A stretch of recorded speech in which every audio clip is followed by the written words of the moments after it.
is Rock and Roll Grad School with your hosts, Heidi Hedquist and Luke Poling. For those about to rock, we salute you. Hello, kiddies. We're going to have a good time together. And I think, Heidi, if the question is where it is, you would say... There Yeah, it is. exactly. Or Scoop. Scoop, There there it it is. is. Exactly. This week we have with us DC, the Brain Supreme from Tag Team. Yes. And I got to say, I don't want to pat ourselves on the back too much, but to go from Phil Manzanera to DC, you know... That's some pretty heavy coursework there. Yeah, you're moved, Larry King. Yeah. Yeah. Agree. Rest in peace. Exactly. Let's call out somebody who no longer hosts the show. Yeah, that's a great competitor for us to have. Exactly. And I think DC would be very disappointed in what he taught us based on what we're saying right now. Excellent. Yes. Because that's the interesting thing, I think, with our talk with Phil. We got a lot of insight into recording and how he likes to work. And DC gave us the complete other side of the business, which is nowhere near as attractive and glamorous. But I think you can see very much how and why he is in the position he is in now because of his hard work throughout the past. Yeah. And that although that side of the business may not be as interesting, our talk with him is very interesting. And this is true. Thank you for highlighting that. You're welcome. And the way he has carved out his professional trajectory and accomplishments, it's really outstanding. And it's kind of words to live by and things to learn from no matter what path you choose. No, and your destiny. Yes. I mean, we even, when we were finished talking with him, spent, I don't know, 20, 30 minutes afterwards, just being like, I'm so energized. I got to go do something now. And I don't want to say we don't always get that with guests, but DC really gives you some things to work towards and kind of makes it applicable to you. And you understand why he's good at sort of promotion and getting people motivated. And he's and we are certainly motivated. We are. We've definitely been applying some of the things he suggested, at least trying to, or talking about how to, first steps to. Exactly. So it will be good for us to listen to this again and maybe sit there with a notepad and take down all the things that DC says that we forgot from the first time around. Yes. So enjoy that. Enjoy DC. Get some ice cream. And I guess we should probably also tease this episode is coming out on a regular Wednesday schedule. Yes. But Friday, July 2nd, we have a bonus episode coming out. It is our conversation with Cherry Vanilla that we had a while ago on why.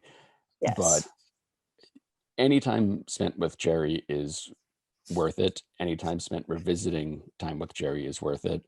Always worth it. And she's got some really good stories. Oh yeah. If you don't know who she is, you need to, because she is outstanding. And she certainly created her own destiny too. Tasha, did you know Geico could save you hundreds on car insurance and a whole lot more? So what are you waiting for? Hip Hop Group Tag Team to help you plan dessert? Fresh vanilla, rocky road, chocolate peanut butter cookie dough. Scoop this, scoop this, scoop this, scoop this, scoop chocolate. One of the things that I think is so interesting with your story, because a lot of people, when we talk to them, there is that question of like, well, when you recorded it, did you know it was a hit single? Did you know this was going to work? You knew right away that you had something as soon as you went into the studio, correct?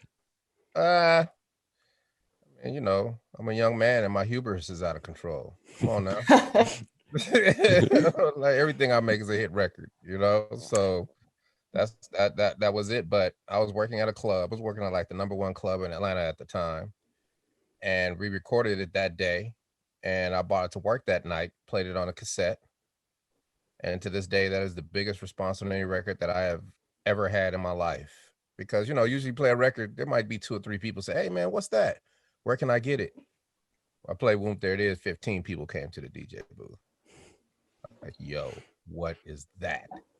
And I was like, that's my new record. And, me being young and full of it, I'm thinking every record I do is going to be a hit record. So I kind of shelved it. Right. And I think this was 92, August of 92.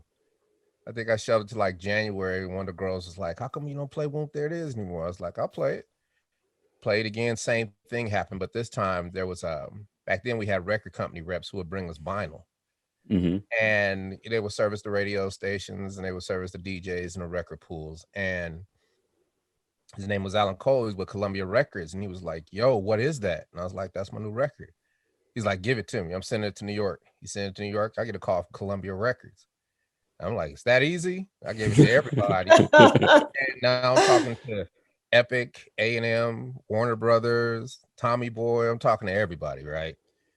But nobody knows what to do with it because it's bass music. And the record company universe, was centralized in LA and New York. So that's what it was back then. And, you had to kind of be an independent label and have it already out there for somebody to notice you. And then they'll snatch you up, right? So I almost gave up. And then a lady named Lisa McCall called me, from Mercury Records. She's like, you need to call Al Bell. He put out a record last year, Daisy Dukes by Deuce, and it went gold, and it was a bass record. And we knew these guys. So for those who don't know who, back in the day, the first 3 soul companies that started black music was Philly International, Motown, and Stax Records with Al Bell. And I called him, took him about 2 weeks to call me back. And he called me and he's like, Mr. Glenn. And I was like, who's this? It's like, this is Al Bell. I was like, oh, all right. Mr. Bell, let me tell you something. I got a hit record. I've tested it. Everybody loves it. You'd be a fool not to sign us. You need to sign us now, right? I was just real passionate. And he was like, okay. And I was like, wait. You hadn't even heard the record. And to this day, I'll never forget these words. He said, brother, I don't have to hear the record. I hear it in your spirit. Let's agree to agree and get this thing going. And I gave him 2 weeks at Magic City, which is the club that I was at, signed a messed up record deal. And in a month and a half, we were platinum, and the rest is history. So That's outstanding. did you know who Al Bell was when you I were had so no like, idea. I had no idea. I guess you probably would have spoken to him differently if you knew who he I was. had no idea. I mean, Yes, no. ignorance is bliss. Sometimes ignorance is bliss. Because I grew up in Denver and went to school in California, so my exposure to soul music was only what my father listened to, right? So I knew nothing about Stax. I knew a couple Motown hits, right? Knew Lenny Williams, but I got exposed to it when I got to Atlanta. And I didn't know who he was, but I found out real quick. And he did a great job getting us out there. And I can't say that. I mean, it was all good for the first 4 years, right? Traveled the world, making a lot of money, but then he went bankrupt. And when he went bankrupt, another record company bought it out of bankruptcy. And then the battle ensued because rights were taken and all that. And I'm like, well, where's my money? So now we're left out in the cold. Our career is stymied because even if I put out a record, I'm got to deal with either one of those 2 record companies if Right. it's successful, because you know how people are. They're greedy. So, I knew back then when I signed that contract that this is my thinking. It might not be the ideal contract, but we'll deal with it later. I want to be a rock star. I don't care, right? And I dealt with it later. It was hard. It was difficult, but I usually, I take responsibility for my action because I'm a grown man. And I knew what I did, and I looked at the glass half full as opposed to half empty. And I knew I would have my day in court. And I said, just lay back and let them bloody themselves. And when, when everything settles down, then we can figure out who gets what, who owes what, and all that. So what I did is I basically became a paralegal, and I just made sure I had everything organized, all the discovery, all our old contracts, our first publishing deal, our first when we, sent our copyright to the Library of Congress, all those things. And then when we go to the record company, they would give us a stack of stuff, paperwork and things that we assigned. And I just put it in a FedEx box and sent it to my mom, which was the best thing I could ever did because it was just sitting in a trunk in the basement. And I had everything. So when it was my time to go to court, I gave our lawyers a big box of discovery, which was in 2017, 20 years later, and we prevailed, but at a cost. You go to war, you lose an arm, you lose a leg, come back with an eye patch, but we were finally out from under that cloud, right? And I never looked at it that way because that experience made me the person I am today because I said this will never happen to me again. And therefore I started on a journey of making sure that did never happen to me again. And I became a financial,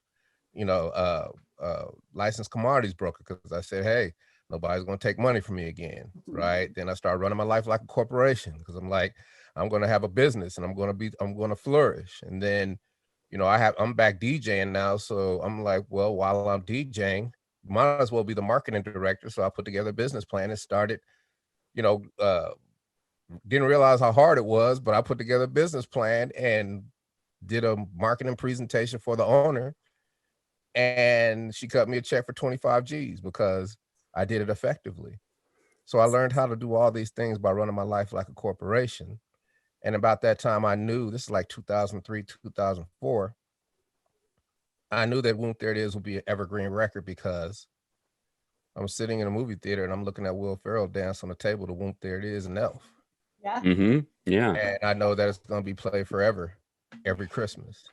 Not only that, but every year it's in a commercial or it's in something, or we're doing a show, top, 100 records of all time or whatever. You know what I mean? So now it's up to me to get my money, right? But because I do, because I'm the marketing for the club, or just because of the way I am and how tenacious I am and how I don't quit, this is a lesson for everybody. Whenever I do something, if I, especially my younger days, if I have a job, if I'm at a job, I am not just your DJ. I am your light tech. I am your sound guy. I do your flyers. I do your radio spots. I do your television spots. I do your fashion photography. I, do everything. I make myself invaluable, right? Because when you make yourself invaluable, most people will see it as, I'm not about to do all that extra work.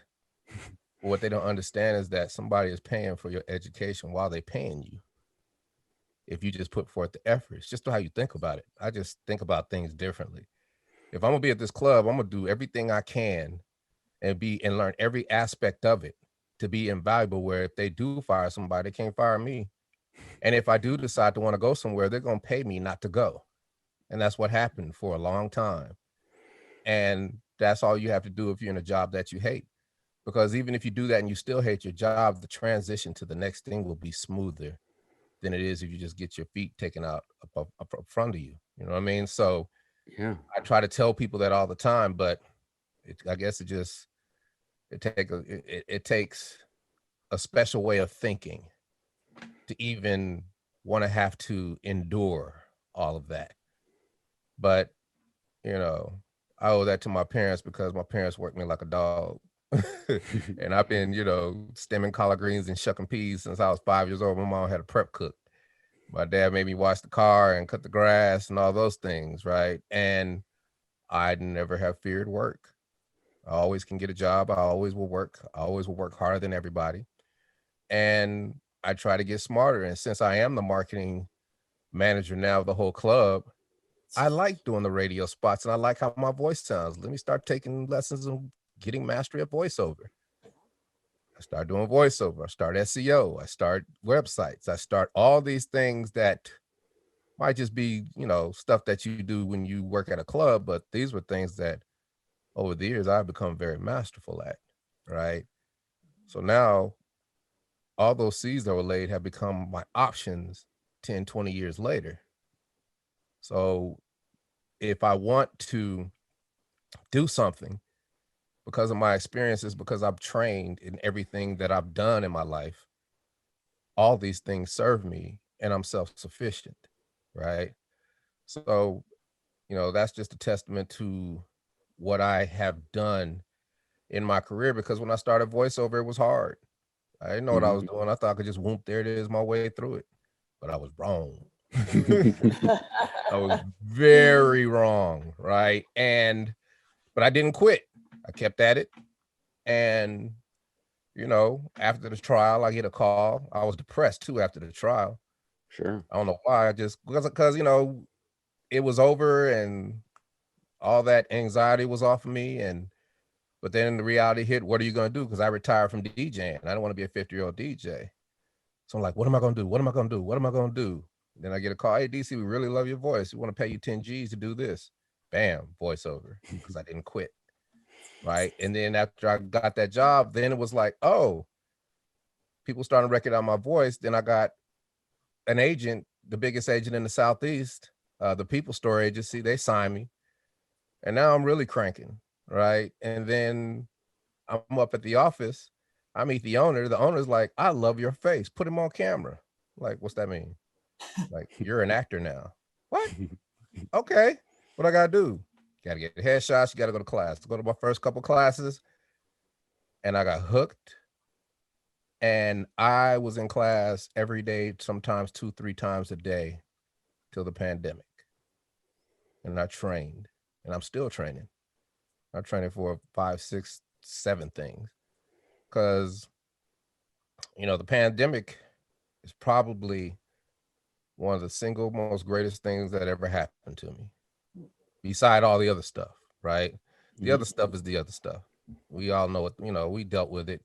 But,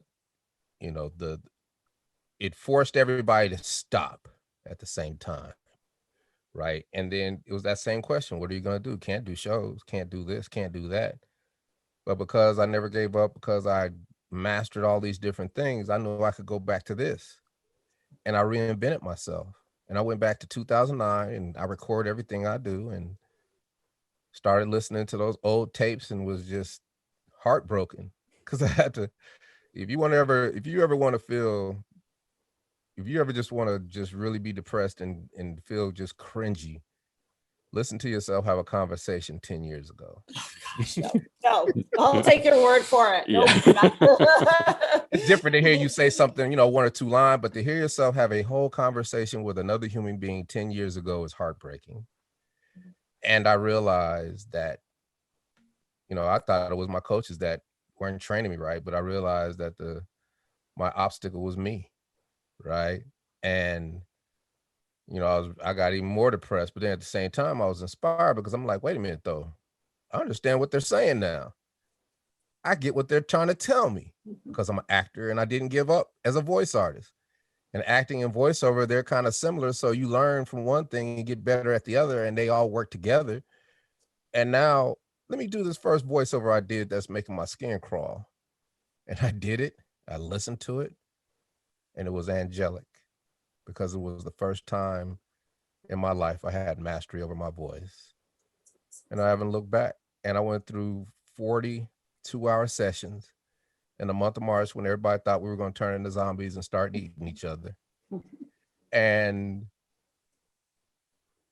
April 2020, my acting coach calls me from LA and says, hey, I got a movie I'm casting you for. Can you travel? I'm like, yes, ma'am. I got a hazmat suit. Let's go. And I shot my first movie. And it's a movie and a documentary in the middle of a pandemic. Go figure. And came back, and then a couple months later, I shot my second movie in the middle of Georgia. Go figure. And then I booked a fall campaign for voiceover for Publix food chain. And then I booked a Tyler Perry episode of House of Pain. And then here come Geico. 2020 is the greatest year of my life. And, I get a call from my agent. You booked a Geico commercial. And I was like, don't play with my emotions, please. Because I hadn't even auditioned for a Geico commercial. and they're like, DC, you booked a Geico commercial. They want you. They said they want a tag team. I was like, oh my gosh, I want to check the tag team phone because I've been in the SEO game for 10 years because 2010, everybody thought Barack Obama was in our music video. So we did a whole week of press, CNN, everybody, just tons of PR.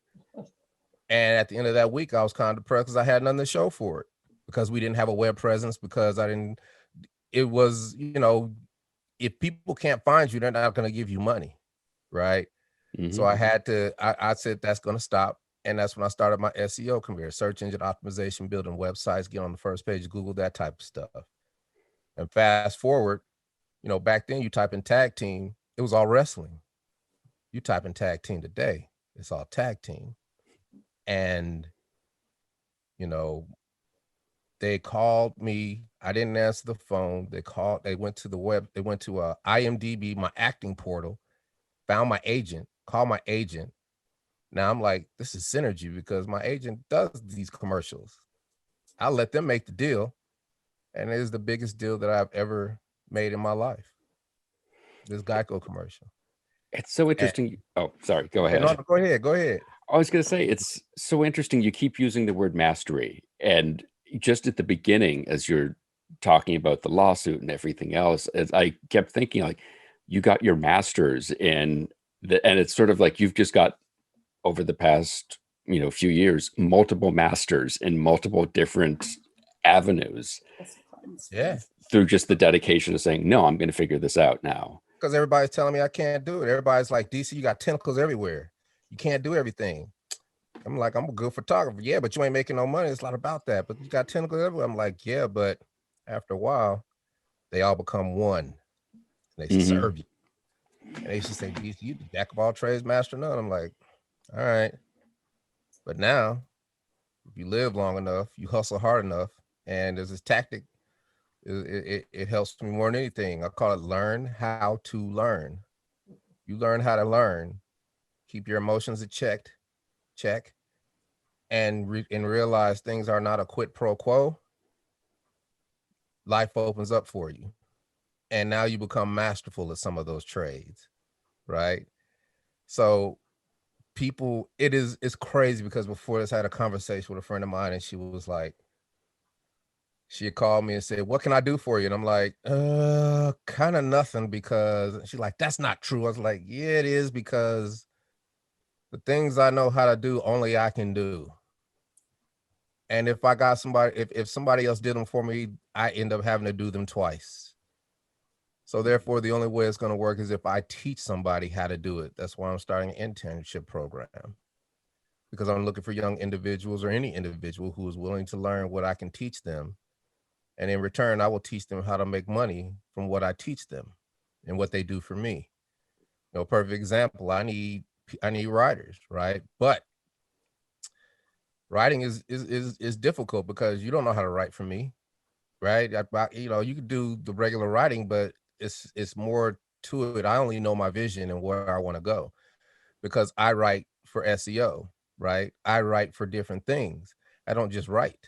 I write Wikipedia pages, but Wikipedia pages have to be written a different way. But I can teach you how to do this.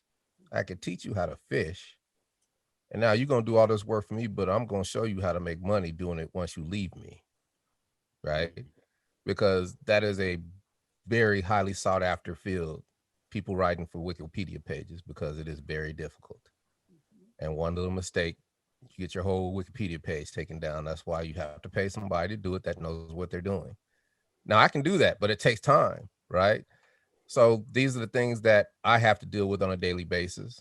And I think different, like with the Geico commercial.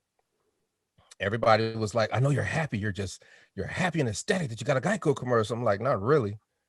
Because usually when you get a Geico commercial, you are out of here. You're on tour, right? Mm-hmm. But we're in the middle of a pandemic. Oh, yeah. So what am I going to do? Well, I tell you what, I'm going to take these lemons, make some lemonade, start a lemonade store, franchise that lemonade store, then sell it for $20 million. That's my mindset, right? Because I know that I have an opportunity. So our agents have a big meeting, and I'm like, I need a publicist. Maybe we can blow up acting and whatever, right? And we go and try to find publicists, and they all telling me the same thing. Well, we're in the middle of a pandemic. We really can't do things. It's kind of difficult. But boom, boom, boom. We're working from home. I was like, okay, thank you. And this is one of my hustle tactics. Learn how to learn. Every time I get stuck, somebody tells me I can't do nothing, or I want to learn something very fast, instantly, I join an organization, association, or a society. And in associations, they are filled with people who do a certain profession, right? And they love their profession. That's why they're in the organization, and they've been doing it for 10, 20, 30, 40 years, and they've got mastery at it. And then you've got 50 people in this organization who run it. Now you've got all this knowledge at your fingertips. All you got to do is join. Don't even got to join. You can just pick up the phone and call every single number that's on that organization's website and let them pitch you while they teach you, right? And I said, I'm gonna be my own damn publicist. And I joined the Public Relations Society of America, PRSA. 2 days in, I'm on a Zoom call. This big CEO of this PR firm. I raised my hand. I said, hey, I got a press release. Are they still relevant? I know they're relevant, but sometimes it feels good to get that validation, right? From somebody who actually knows, because you want to know if you might get some extra little nuggets, right? So they're like, well, what's it for? And I'm like, well, I'm kind of featured in a Geico commercial called Scoop, There It Is. And I'm looking at the chat, and it's like, is that him? That can't be him. Oh my gosh, my wife loves him. Man, that's a great commercial, dude. Just blew up the whole Zoom call. Oh, yeah. And the moderator's like, we'd like to welcome DC to the PRSA. We're gonna talk about that Geico commercial afterward. But back to his question, our press release is relevant. And the CEO's like, yes, because the whole last year has been COVID. Everybody's been cooped up. Last year's been political. Everybody's been fighting each other. And here you guys come throwing sprinkles and spinning scoops and dancing, and DC, your smile, bringing joy to the world. Of course, that press release is going to work. And not only is that press release going to work, you're going to go here to get in front of all the publishers. You're going to go here to get in front of all the journalists. You're going to go here to get in front of all the TV talk shows. You're going to go here to get in front of all the podcasts. You're going to make sure your pitches are like this. You're going to run it like this. And she gave me the entire breadth of her expertise in being in the game for 40 years in 10 minutes. And I have not looked back. And it has opened doors for me that I could have never imagined possible. And it is the reason that we are talking right now. Go figure, right? And that Wednesday, I dropped that press release. Super Bowl week. That Thursday, I get a call from the Dan Patrick Show. We need you on the Dan Patrick Show in the morning. Friday morning, I'm on national TV on the Dan Patrick Show because of a press release, right? Changed the whole trajectory of everything I was doing. Not because of anything else but the hustle. Not giving up, playing offense, learn how to learn. No quid pro quo. You just play offense and keep throwing them out there. Keep planting them seeds. Party people! Tag team music in full effect. That's me, DC, the brain supreme. And my man Steve Rowland. We're kicking the flow. And it goes a little something like this. Tag team back again. Check it, directed, let's begin. For more information on DC Glenn and Tag Team, check out their website, tagteambackagain.com. They're on facebook.com/tagteamwhoomp. They're on Twitter, tagteambackagain. On Instagram, tagteamwhoomp. DC Glenn is on Instagram at DCGlennATL, and he's on Twitter at DCGottaEat. You can follow us on all the various socials. You can check out our website at rockandrollgradschool.com for more grad school content. And please leave us a review on iTunes. We're tired of asking our family members to do so. Today's show was produced by myself and Heidi Hedquist. Our reluctant executive producers are John Zove and Sandy Stone. Our willing producers are Rachel Allen and Randy Jeanette. Our intern is Zach Jackson. Our graphic designer is Samantha Mastonin. This one's for Philippe. Thank you, good night, and may all your favorite bands stay together.